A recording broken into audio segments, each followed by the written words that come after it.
સાથીઓ, જય જોહાર, જય ભીમ, જય આદિવાસી. તો હાલ પ્રકૃતિની ગોદની અંદર ઊભેલા છીએ. આ ખૂબ સારું જે સાનિધ્ય જેને કહેવાય, જે આપણા બાપ દાદાઓ જે પ્રકૃતિ પૂજક હતા. આપ જોઈ શકો છો જે પીપળનું વૃક્ષ એટલે કે બોધિ વૃક્ષ. આ બોધિ વૃક્ષની નીચે જ્યાં તથાગત ભગવાન બુદ્ધને જે એમ કહેવાય કે જે જ્ઞાન પ્રાપ્ત થયું હતું, એ બોધિ વૃક્ષની નીચે 2-3 કલાકથી બેઠા પછી મને એવું થયું કે મારે કંઈ સમાજને એક સારો સંદેશો આપવો છે. મને ખ્યાલ છે ત્યાં સુધી હું પોતે 4-5 દિવસથી દરેક જગ્યાએ સૌરાષ્ટ્રની અંદર, અમદાવાદ, સુરત, નવસારી દરેક જગ્યાએ ફર્યા પછી મને એક તો ખ્યાલ છે SC ST સમાજના આગેવાનો, દરેક સંગઠનો, દરેક સંગઠનના પ્રતિનિધિઓ અને જે વ્યક્તિઓ જે છે એ બધાને હાલ એક વસ્તુ કહી રહ્યો છું કે હવે કાંઈ વિચાર આવે છે કે હવે આપણે શું કરવું જોઈએ, કઈ દિશામાં જવું જોઈએ. મને ખ્યાલ છે મને જે વેદના છે એ વેદના આપ પણ ક્યાંક ને ક્યાંક ભોગવી રહ્યા છો. આ પ્રકૃતિને માનવાવાળો સમાજ, પ્રકૃતિ પૂજક સમાજ આજે કઈ દિશામાં જઈ રહ્યો છે એ આપ જોઈ રહ્યા છો. હાલ આ દેશની અંદર ષડયંત્રકારી લોકો જે ષડયંત્ર કરી અને SC ST સમાજના લોકોને જે ગેરમાર્ગે દોરી અને ફરીથી ગુલામ બનાવવાના જે ષડયંત્રો ચાલી રહ્યા છે, તો તમે લોકો ઈચ્છો છો કે આ વસ્તુ થવી જોઈએ?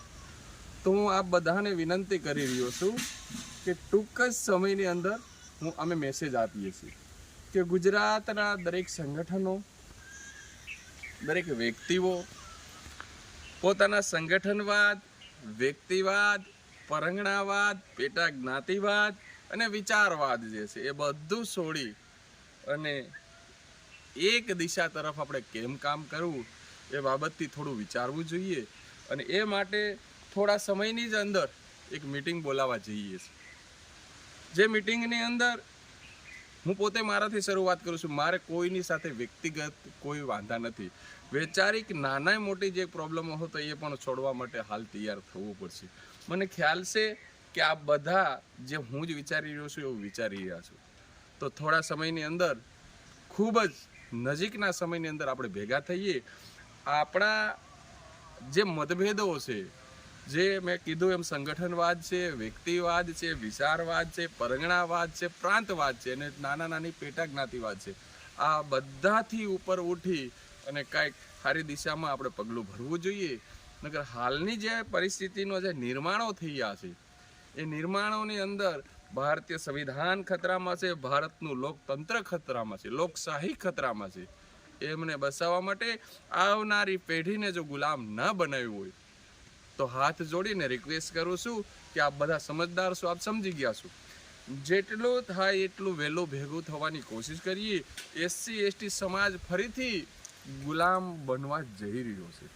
હાલ એક ચોક્કસ વિચારધારાવાળા વ્યક્તિઓ એક ચોક્કસ રાષ્ટ્રના નિર્માણ તરફ, એક ચોક્કસ રાષ્ટ્ર જે ભારતીય સંવિધાન ના હતું અને ત્યારે જે આ દેશની અંદર જે વ્યવસ્થા હતી, વ્યવસ્થા ફરીથી લાગુ કરવા જઈ રહી. આ દેશની અંદર જેમણે તિરંગો લહેરાયો ન હતો જેમના હેડક્વાર્ટર ઉપર, એવા વ્યક્તિઓ ફરીથી તિરંગો ના લહેરાય એના માટેના ખૂબ ષડયંત્રો કરી અને એમના કેસરિયાના કાવા દાવા રમી રહ્યા છે. જો આ કેસરિયાના કાવા દાવામાંથી બહાર નીકળવું હોય તો આપ બધાને વિનંતી કરું છું કે ભગવો તો આપણો છે, ભગવાનનું પ્રતીક એટલે તથાગત બુદ્ધ અને આપણા અનેક મહામાનવો છે જેમને ત્યાગનું બલિદાન, જેમને રંગ કહેવાય, એવા ભગવાનનું આજે કેસરિયાકરણ થઈ રહ્યું છે. આ બધાને વિનંતી કરી રહ્યો છું કે સમાજને સાચી દિશાને સાચો માર્ગ આપી તમારા સંવિધાનિક હક અધિકારોને બચાવવા માટે સમાજને એક મંચ ઉપર આવવું પડશે. હું મારાથી શરૂઆત કરું છું. અમે ટૂંક સમયની અંદર આપ બધાને મેસેજ આપીએ છીએ કે આ બધા એક મંચ ઉપર આવી જાઓ, અન્યથા આવનારો સમય આપણો ખૂબ ખરાબ છે.